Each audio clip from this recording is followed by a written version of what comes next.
In a quiet village, nestled between lush green hills and a sparkling river, lived a young boy named Jan. He wasn't rich. In fact, he had very little. But he had something more valuable: kindness. Every morning, Jan would wake up before the sun, helping his mother carry water from the well and feeding the village birds with leftover grains. Though life was simple, Jan's heart was full of dreams. One afternoon, as Jan played near the riverbank, his foot hit something hard beneath the soil.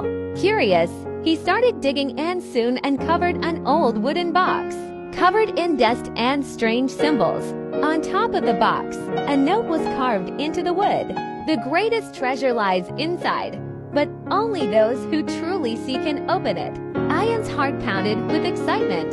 What could be inside? Gold, jewels, a secret map? He rushed back to the village to show everyone his discovery. The news spread quickly. The villagers were eager to open the box. First, the blacksmith tried to break it open with his strongest tools. Bang, bang. The hammer hit the box, but nothing happened. Next, the village priest tried chanting powerful words, hoping to unlock its secrets. But the box didn't budge. Then, a greedy merchant stepped forward. He offered Jan 10 gold coins in exchange for the box. Why struggle? Sell it to me, and I'll make you rich, he sneered.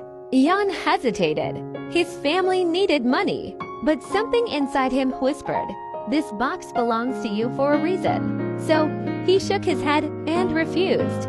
That evening, an old blind beggar arrived in the village. He had wrinkled hands, a gentle smile, and a walking stick that tapped softly on the ground. Hearing about the mysterious box, the blind man asked to touch it. The villagers laughed. How could a blind man open what even the strongest couldn't? But Jan, feeling sorry for the old man, placed the box in his hands. The blind man ran his fingers over the smooth wood and smiled. "Ah, child, the real treasure isn't inside this box. It's inside you." Jan frowned. "What do you mean? Tell me, boy. If you had gold, what would you do?" Jan thought for a moment. "I'd buy food for my mother. I'd build a home for the homeless man near the well. I'd share with others." The blind man nodded. "Then why wait for gold? Your hands are already full of treasure." Jan sat quietly, absorbing the old man's words, his heart filled with warmth. He looked at the blind man's worn-out sandals, the torn cloth on his shoulders, and his empty hands. Without thinking, Jan removed his own scarf and wrapped it around the blind man's shoulders. He took the bread from his pocket and placed it in the old man's hands. Suddenly, a golden glow surrounded the wooden box. The villagers gasped as the lid slowly opened on its own. Inside, there were no gold coins, no jewels, just a simple mirror. Jan lifted the mirror, and as he looked into it, words magically appeared. "You have discovered the invisible gift. Treasure is not what we own, but what we give." From that day on, the village changed. The greedy merchant started sharing his wealth.